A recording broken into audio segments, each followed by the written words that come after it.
Hello അസ്സലാമലൈക്കും. എല്ലാവർക്കും മൈമാസ് കിച്ചണിലേക്ക് സ്വാഗതം. ഇന്ന് നമുക്ക് സ്റ്റഫ്ഡ് മിനി ബണ്ണും ചിക്കൻ കേക്കും എങ്ങനെ തയ്യാറാക്കേണ്ടതെന്ന് നോക്കിയാലോ. വളരെ പെട്ടെന്ന് തയ്യാറാക്കാവുന്ന രണ്ട് അടിപൊളി റെസിപ്പി ആയിട്ടാണ് ഞാനിന്ന് വന്നിട്ടുള്ളത്. അപ്പോൾ നമുക്കിതിൻ്റെ ഇൻഗ്രീഡിയൻസ് ഒക്കെ ഒന്ന് നോക്കാം.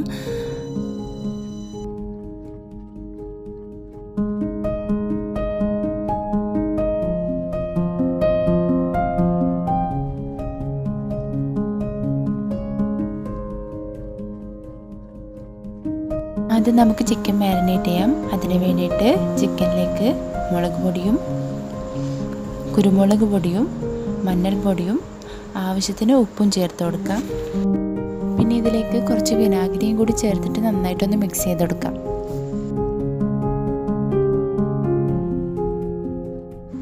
ഇതിലേക്ക് കുറച്ച് വെളിച്ചെണ്ണ കൂടി ചേർത്ത് കൊടുക്കാം. എന്നിട്ട് ഒന്നുകൂടി നന്നായിട്ട് മിക്സ് ചെയ്തെടുത്തതിന് ശേഷം അരമണിക്കൂർ മാറ്റി വെക്കാം. അരമണിക്കൂറിന് ശേഷം നമുക്കിതൊന്ന് ഫ്രൈ ചെയ്തെടുക്കാം. ഞാനിപ്പോൾ ബാക്കി വന്ന മസാല ഇതിന് മുകളിലോട്ട് തേച്ച് കൊടുക്കുന്നുണ്ട്. ചിക്കൻ ഒരു ഭാഗം വെന്തിട്ടുണ്ട്. നമുക്കിതൊന്ന് മറിച്ചിട്ട് കൊടുക്കാം. രണ്ട് ഭാഗവും നന്നായിട്ട് വെന്ത ശേഷം ഒരു മിക്സിയിൽ വെച്ചിട്ട് ചിക്കൻ ഒന്ന് പൊടിച്ചെടുക്കാം. ഇനി നമുക്ക് ഇതിലേക്ക് വേണ്ട വെജിറ്റബിൾസ് എല്ലാം കട്ട് ചെയ്തിട്ട് ഒരു പാത്രത്തിലേക്ക് മാറ്റി കൊടുക്കാം. ഞാനിവിടെ എടുത്തിട്ടുള്ളത് ക്യാബേജും ക്യാപ്സിക്കവും ആണ്. പിന്നെ തക്കാളിയും കുറച്ച് ഉള്ളിയും പിന്നെ ആവശ്യത്തിന് മല്ലിയിലയും കൂടി എടുക്കുന്നുണ്ട്. ഇതൊരു സ്പൂൺ വെച്ച് മിക്സ് ചെയ്ത് കൊടുത്തതിന് ശേഷം മിക്സ് ചെയ്ത് വെച്ചിട്ടുള്ള ചിക്കൻ കൂടി ഇതിലേക്ക് ചേർത്ത് കൊടുക്കാം. ഇനി ഇതിലേക്ക് ഒരു കപ്പോളം മയോണൈസും കൂടി ചേർത്ത് കൊടുക്കാം. ഇനി ഇത് എല്ലാം കൂടി നന്നായിട്ട് യോജിപ്പിച്ച് കൊടുക്കാം. വെജിറ്റബിൾസിന് ഉപ്പ് ചേർത്തിട്ടില്ല, അതുകൊണ്ട് നമുക്ക് കുറച്ച് ഉപ്പോട് ചേർത്ത് കൊടുക്കാം.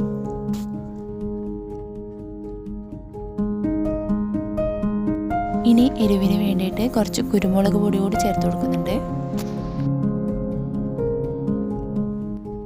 ഒരു സ്പൂണ് വിനാഗിരി കൂടി ചേർത്ത് കൊടുക്കാം. ചെറിയൊരു പുളി കിട്ടാൻ വേണ്ടിയിട്ടാണ്. ഇത് വേണമെങ്കിൽ സ്കിപ്പ് ചെയ്യാം, അല്ലെങ്കിൽ വിനാഗിരിക്ക് പകരമായിട്ട് ചെറുനാരങ്ങയുടെ നീര് ചേർക്കാം. ഫില്ലിങ് തയ്യാറായിട്ടുണ്ട്. ഇത് നമുക്ക് ബണ്ണിലേക്ക് നിറച്ച് കൊടുക്കാം. ഞാനിപ്പോൾ എടുത്തിട്ടുള്ളത് സ്ക്വയർ ഷേപ്പിലുള്ള ചെറിയ ബണ്ണാണ്. ബണ്ണിൻ്റെ ഒരു ഭാഗം കത്തി കൊണ്ട് ചെറുതായിട്ട് വരഞ്ഞു കൊടുക്കാം. എന്നിട്ട് ഇതിനകത്തുള്ള പീസൊക്കെ നുള്ളി മാറ്റി വെക്കാം. ഇതുപോലെ കത്തി കൊണ്ട് ഉള്ളിലുള്ള ഭാഗമൊക്കെ റിമൂവ് ചെയ്ത് കളയാം. എന്നിട്ട് നന്നായിട്ടൊരു ഹോള് പോലെ ആക്കി വെച്ച് കൊടുക്കാം. ഇനി ഹോളിലേക്ക് തയ്യാറാക്കി വെച്ചിട്ടുള്ള ഫില്ലിങ് സ്റ്റഫ് ചെയ്ത് കൊടുക്കാം. വളരെ ശ്രദ്ധിച്ച് ചെയ്യണം, അല്ലെങ്കിൽ ബണ്ണ് സൈഡിൽ നിന്നൊക്കെ വിട്ടു പോകാനുള്ള ചാൻസ് ഉണ്ട് കേട്ടോ. ഞാനിപ്പോൾ ചെറിയൊരു സ്പൂൺ വെച്ചിട്ടാണ് ചെയ്യുന്നത്. അതുപോലെ തന്നെ ചെറിയ സ്പൂൺ യൂസ് ചെയ്യുക. വലിയ സ്പൂണാകുമ്പോൾ ചിലപ്പോൾ ഞാൻ പറഞ്ഞ പോലെ ബണ്ണൊക്കെ പെട്ടെന്ന് മുറിഞ്ഞു പോവും.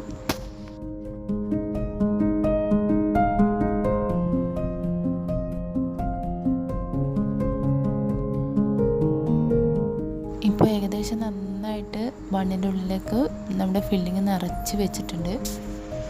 ഇനി നമുക്കിത് സീൽ ചെയ്യാൻ വേണ്ടിയിട്ട് നേരത്തെ മാറ്റി വെച്ച ബണ്ണിൻ്റെ പീസ് വെള്ളത്തിൽ ചെറുതായിട്ടൊന്ന് ഡിപ്പ് ചെയ്ത് കൊടുത്തിട്ട് കൈയോടൊന്ന് അമർത്തി വെച്ചിട്ട് ഇതിനകത്തേക്ക് തേച്ച് കൊടുക്കാം. ഇനി ഈ ബണ്ണൊക്കെ ഒന്ന് ടോസ്റ്റ് ചെയ്തെടുക്കാം. അതിന് വേണ്ടിയിട്ട് ഒരു നോൺ സ്റ്റിക്ക് പാനിൽ കുറച്ച് ഓയിൽ ഒഴിച്ച് കൊടുക്കാം. ഇനി ഒരു പാത്രത്തിൽ 2 മുട്ട പൊട്ടിച്ചിട്ട് നന്നായിട്ടൊന്ന് ബീറ്റ് ചെയ്ത് കൊടുത്തിട്ട് ബണ്ണ് ഓരോന്നായിട്ട് ഇതിനകത്തേക്ക് ഡിപ്പ് ചെയ്ത് കൊടുക്കാം. എന്നിട്ട് നമുക്കിത് ടോസ്റ്റ് ചെയ്യാം.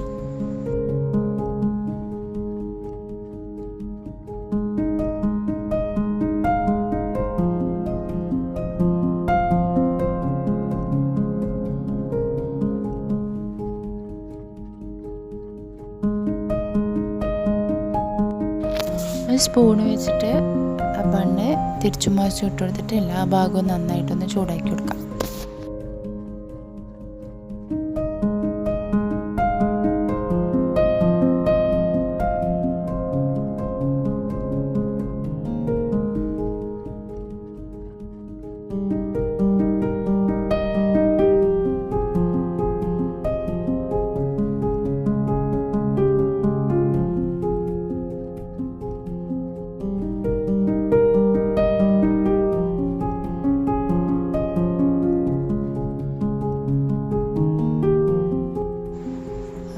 ചിക്കൻ്റെ എല്ലാ ഭാഗവും മുരിഞ്ഞ് വന്നിട്ടുണ്ട്.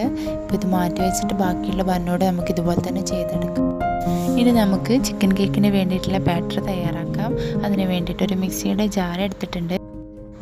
ഇതിലേക്ക് മുട്ടയും മൈദയും സൺഫ്ലവർ ഓയിലും പാലും ആവശ്യത്തിന് ഉപ്പും ചേർത്തിട്ട് നന്നായിട്ട് അടിച്ചു കൊടുക്കാം.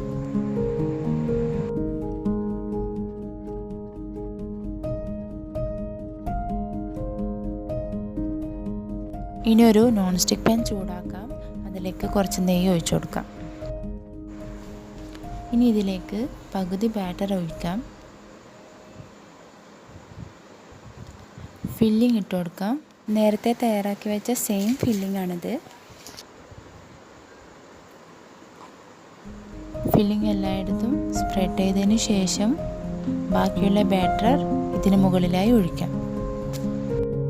ഒരു സ്പൂൺ വെച്ച് ലെവൽ ചെയ്ത് കൊടുക്കാം. ഇനി ഇത് മൂടി വെച്ച് 10 മുതൽ 15 മിനിറ്റ് വരെ കുക്ക് ചെയ്യാം. ഇപ്പോൾ ചിക്കൻ കേക്ക് ഇവിടെ തയ്യാറായിട്ടുണ്ട്. നല്ല ടേസ്റ്റുള്ള കിഡിലൻ റെസിപ്പിയാണിത്. എല്ലാവരും ഇത് തീർച്ചയായിട്ടും ട്രൈ ചെയ്ത് നോക്കണം. അതുപോലെ തന്നെ സ്റ്റഫ്ഡ് മിനി ബണ്ണും എല്ലാവരും ട്രൈ ചെയ്ത് നോക്കണം. ഇതും നല്ല ടേസ്റ്റാണ്. കുട്ടികൾക്കൊക്കെ വളരെ ഇഷ്ടമാവും ഇത്. തീർച്ചയായിട്ടും 2 റെസിപ്പിയും എല്ലാവരും ട്രൈ ചെയ്ത് നോക്കണം. ഫീഡ്ബാക്സ് എല്ലാം അറിയിക്കണം. വീഡിയോ ഇഷ്ടമായാൽ എല്ലാവരും ലൈക്ക് ചെയ്യുക, കമൻറ്റ് ചെയ്യുക, ഷെയർ ചെയ്യുക. അതുപോലെ തന്നെ എൻ്റെ ചാനൽ സബ്സ്ക്രൈബ് ചെയ്യുക. അപ്പോൾ പുതിയൊരു വീഡിയോ ആയിട്ട് കാണുന്നത് വരെ ബൈ ഫ്രം ഹൈമാസ്.